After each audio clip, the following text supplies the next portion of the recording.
내가 너희 절기들을 미워하여 멸시하며 너희 성회들을 기뻐하지 아니하나니 너희가 내게 번제나 소제를 드릴지라도 내가 받지 아니할 것이요 너희의 살진 희생의 화목제도 내가 돌아보지 아니하리라. 내 노랫소리를 내 앞에서 그칠지어다. 내 비파 소리도 내가 듣지 아니하리라. 오직 정의를 물같이 공의를 마르지 않는 강같이 흐르게 할지어다. 이스라엘 족속아, 너희가 40년 동안 광야에서 희생과 소제물을 내게 드렸느냐? 너희가 너희 왕 식국과 기운과 너희 우상들과 너희가 너희를 위하여 만든 신들의 별 형상을 지고 가리라.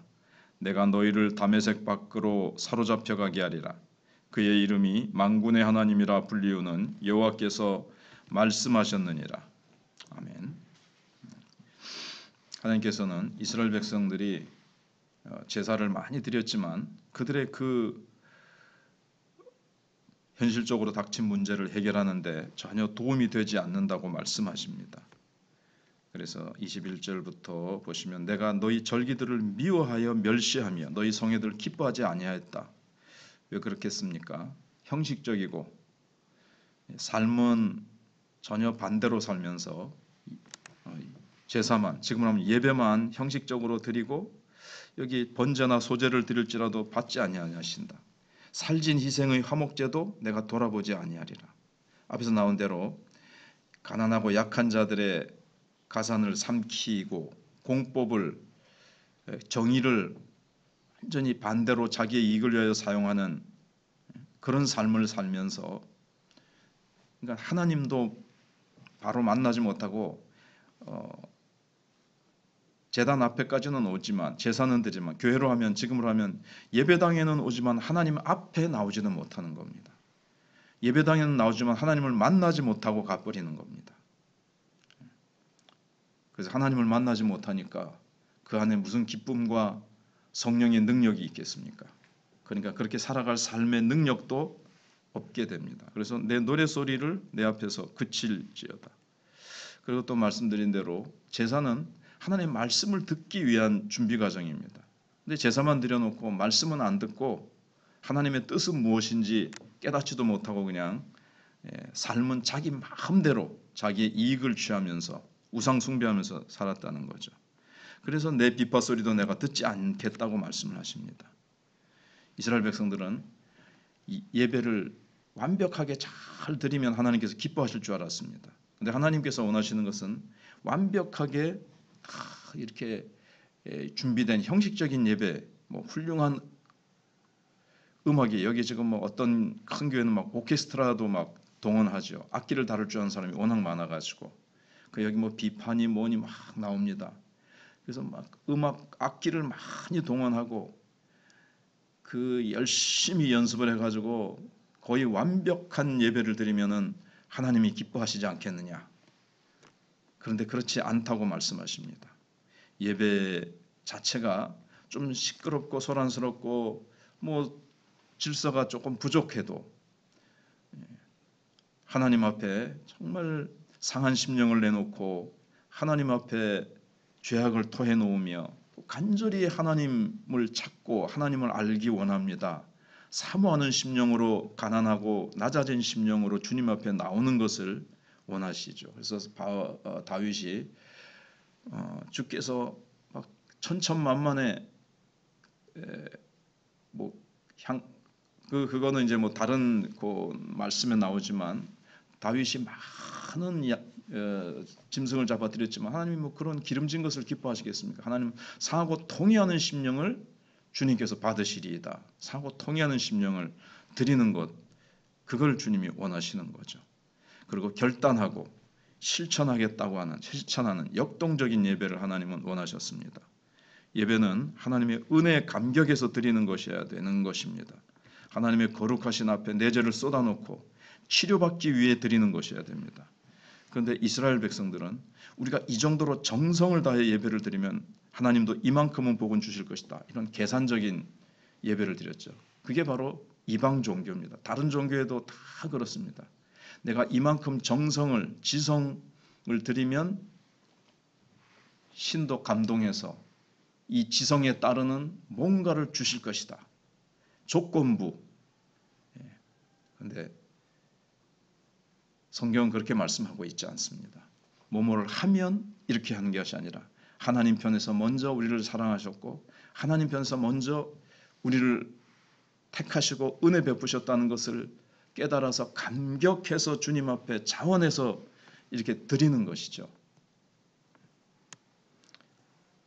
이처럼 이들의 예배가 거래로 전락해버린 것은 하나님이 어떤 분이신지 전혀 몰랐기 때문에 그렇습니다.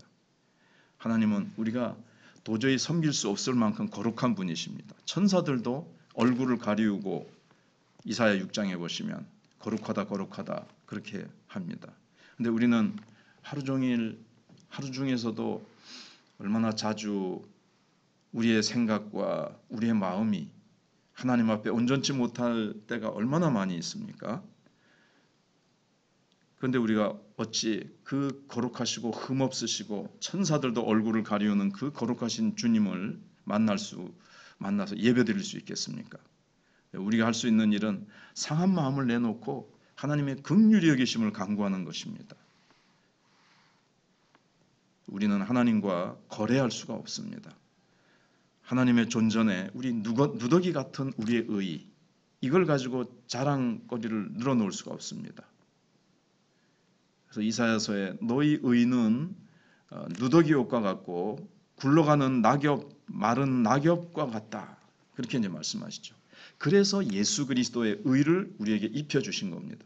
그래서 우리는 예수 그리스도의 의의 옷을 입은 신분으로 변화되어졌습니다. 그런 하나님의 자녀여 하나님의 자녀가 되는 권세를 주셨습니다. 그래서 그것을 받아들이는 것이 믿음이고 그것을 기도로 내뿜는 겁니다. 하나님 나를 자녀 삼아 주시고 내가 믿음으로 하나님 예수 그리스도의 공로를 믿는 믿음으로 이렇게 변화시켜 주시고 내 안에 성령을 주시고 성령의 권능을 주심을 이렇게 감사합니다 하면서 그것을 이제 기도로 내뿜는 거죠. 그럴 때 이제 능력이 나타나는 겁니다. 우리가 뭐뭐를 함으로 변화되고 뭐뭐를 함으로 능력을 나타나는 것이 아니라 이미 내 안에 신분과 사망에서 빛으로 우리가 옮겨졌고 빛의 자녀가 되었고 하나님의 자녀의 권세를 주셨고 성령을 주셔서 성령께서 우리 안에 와 계셔서 권능이 와 있습니다. 모든 것이 다 와 있습니다.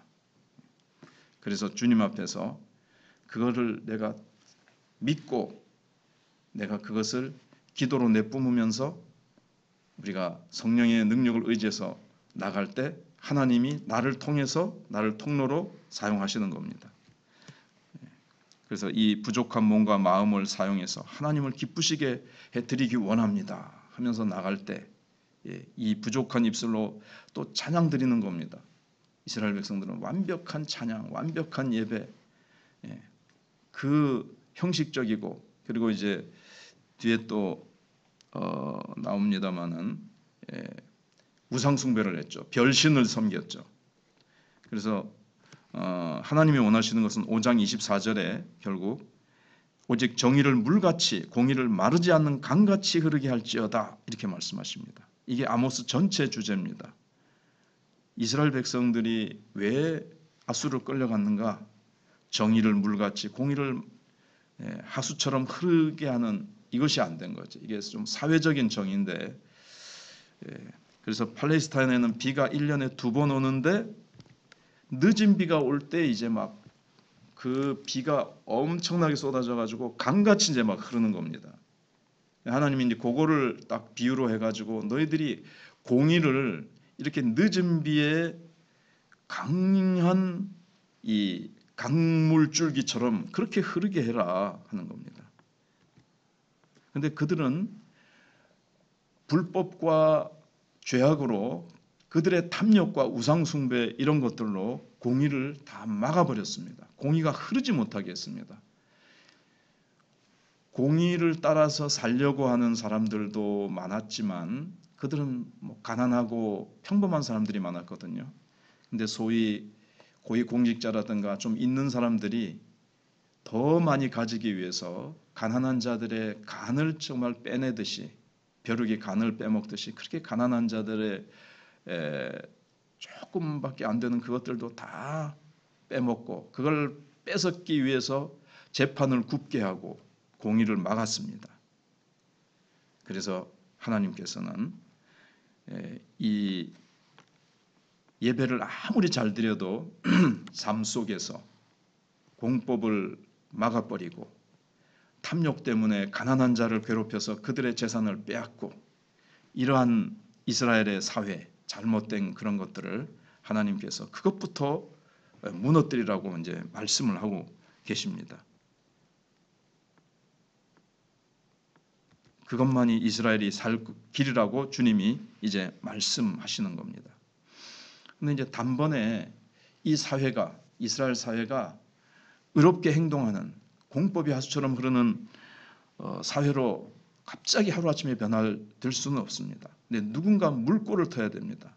댐이 무너지는 역사는 조그마한 거기 구멍이 나거나 금이 딱 가면 그 큰 댐도 이제 결국에는 무너집니다. 그래서 누군가 금을 가도록 맨 처음 금이 가도록 하는 사람이 필요하죠.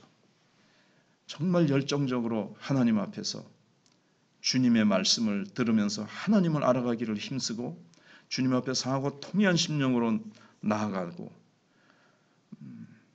그 철저하게 댐이 어디 구멍 하나 없이 다 막힌 것 같아도 지금 부흥을 가로막고 있는 것 같아도 누가 내가 이제 하나님 내가 부흥을 일으키길 원합니다.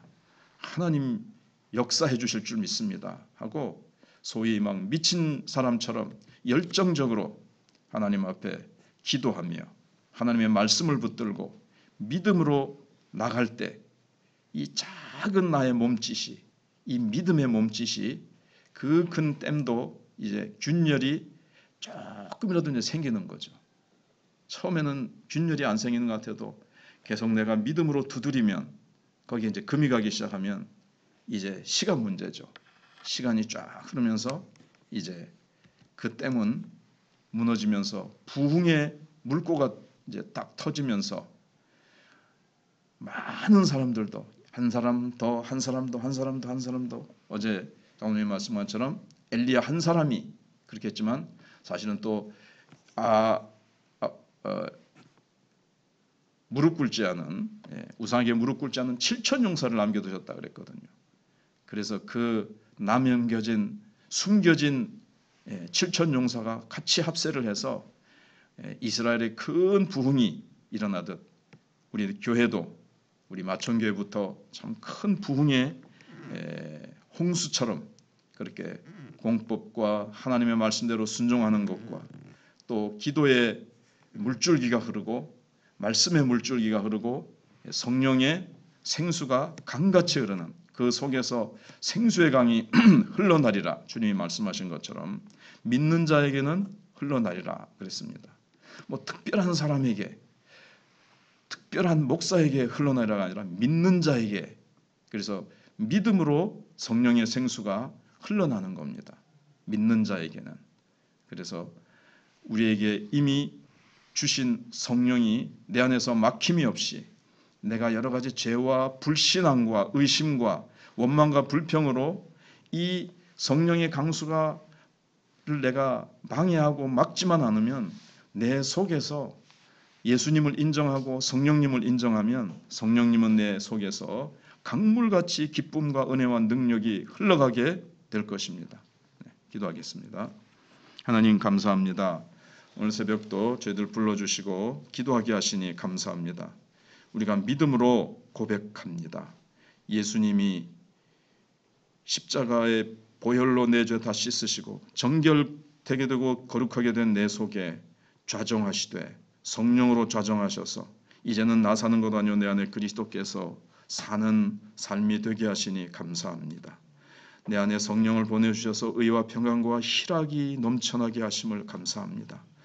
오직 성령이 너에게 임하시면 권능을 받고 내 증인이 되리라고 말씀하셨사오니 우리에게 오신 성령님 우리에게 이미 권능을 주셨습니다.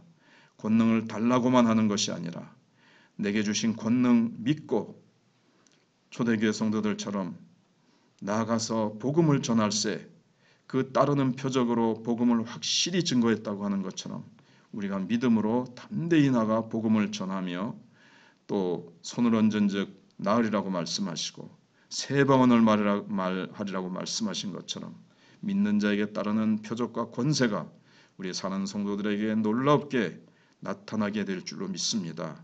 하나님 정말 이 복음과 예수님께서 이미 이루신 예수 공로 힘입어서 우리가 담대히 나아갈 때 하나님의 역사가 나타날 줄 믿습니다.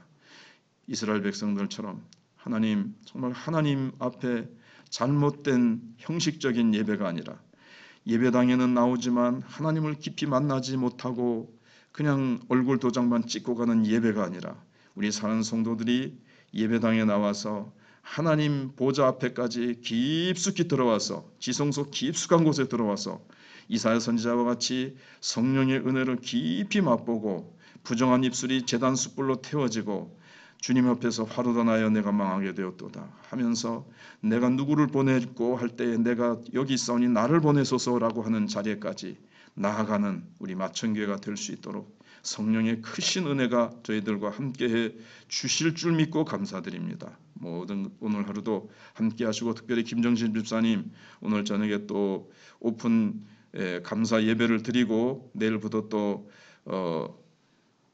경영을 시작합니다. 하나님께서 함께 하시고 아달에게 믿음을 주셔서 믿음대로 하나님께서 놀라운 역사를 일으켜 주시옵소서.